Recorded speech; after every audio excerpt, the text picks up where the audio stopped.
Hey guys, so I just uploaded the third ski video, and it is not the best of the three.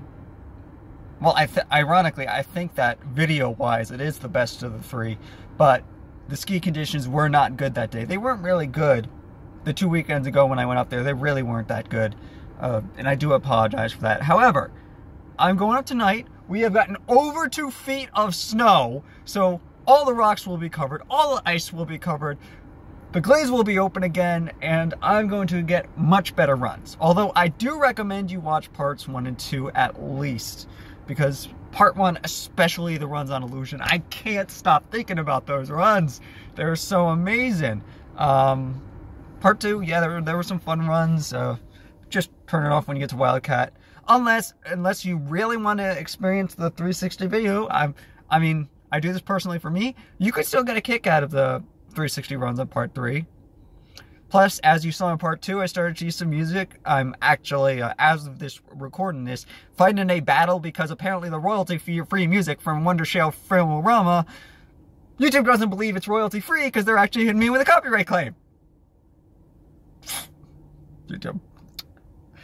So I decided to go with another source, bensound.com, and he said that this royalty-free music, basically you just got to give him credit that where you got the music from. And I was like, okay. So I put bensound.com in the front of the video, like all music from bensound.com, and then as he asked, I put it in the description as well.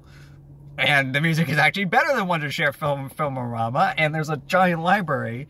It's like, okay, I can work with this. This can get me through the rest of the year, because I am going up to shoot this weekend. As I said, tonight, I'm going to make it a 3-day weekend to get my money's worth out of my season's pass.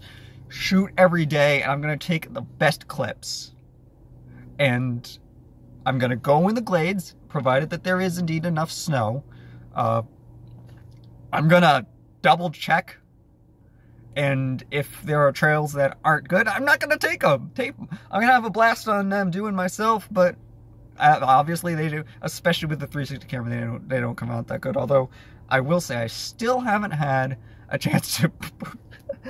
It's funny to think about it. I play all these VR games, and yet I still haven't taken the time to watch one of my ski videos in the VR headset. Although, I have watched them on YouTube and taken my hand and dragged around to take a look around at stuff, and I just realized tonight, part 3 looks like it uploaded incorrectly.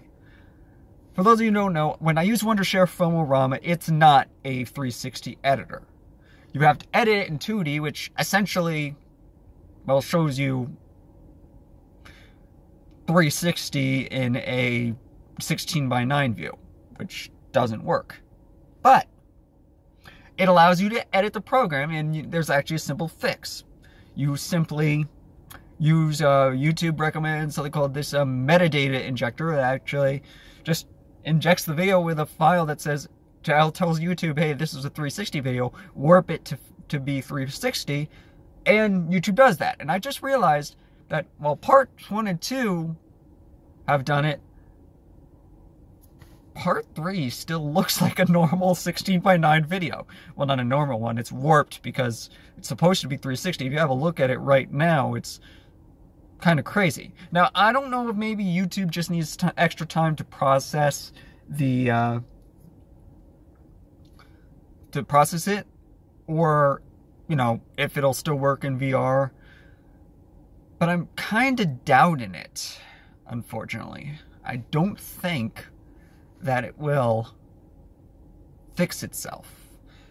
I'm going to double check on what file I used to upload it, because I always differentiate the files. I do like part 1, part 2, part 3, and then I save them as part 1 injected, part 2 injected, part 3 injected, and I know that I ran it through the metadata injector last night. I think I might have uploaded the not injected file, the one that Wondershare put out, the normal MP4. By the time a lot of you see this video, it might still be that way. It's going to take me a few days. As of the time of this recording, it will take me a few days to replace it.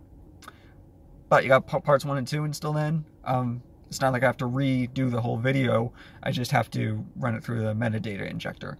Or if I've already done that, I have to upload it to YouTube.